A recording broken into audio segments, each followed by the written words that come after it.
It's the OCG Fam Show. How late into bloom can you still use Chimera? Let's talk about it.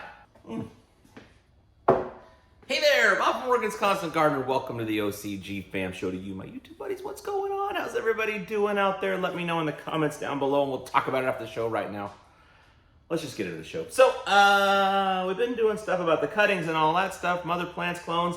I want to get into pH issues late in the game, late into bloom. You start fading on that pH. It's getting down there. You're getting the yellow leaves, the whole thing. I got a couple episodes around this. This first one is about using Chimera, which is what Scott's developed here for dealing with this pH issue with your soil getting, dropping in the pH. So this one is how late into bloom, when you realize you have a problem, can you use this before you have to do some other kinds of things. So I think you'll enjoy this clip.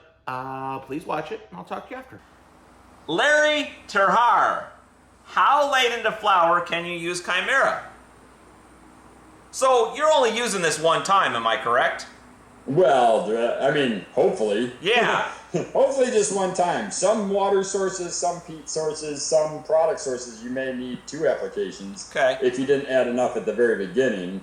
But usually, the thing I like about Chimera is the instant pH increase. So if you're in week 4 bloom, you're at 5.7 on an 8-week flowering genetic, and you need to get that pH up, and you did just a limestone, well, now you're into end of week 6, going into week 7 before that limestone becomes actual usable, available, and buffering, because limestone's slow. Oh, okay. Because it's just limestone, so rock. Yeah. But dolomitic lime has that little bit of magnesium, and it's like a lime 99. It's a super fine hydrated lime that when it gets activated with water, it spikes the pH and then starts to come back down, releasing all the calcium and magnesium into the soil and the root zone.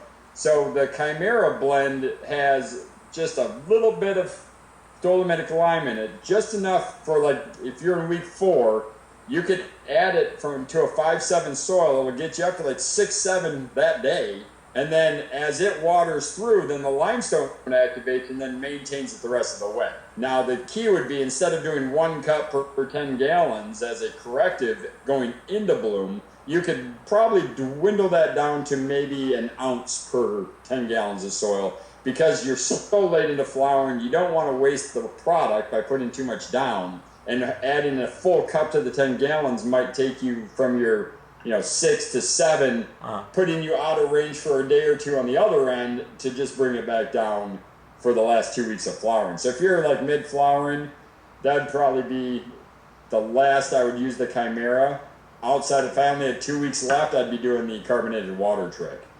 Because that's a fix. It's now every feeding will be a feeding, and then next time this is traditionally a problem for your garden, make sure you get the Chimera in as you transition into flowering, and then you will never run into this issue again. Okay, what do you think of that? Informative, entertaining, helpful? What do you do? Do you have issues with this sort of thing? How do you deal with it? What do you think of what Scott said? Any questions, any comments? Throw them in the comments. Let's continue this conversation. I love you. I'll talk to you tomorrow. The OCG Fam Show. It's pretty good. It happens every day. It's the OCG Fam Show. See you tomorrow.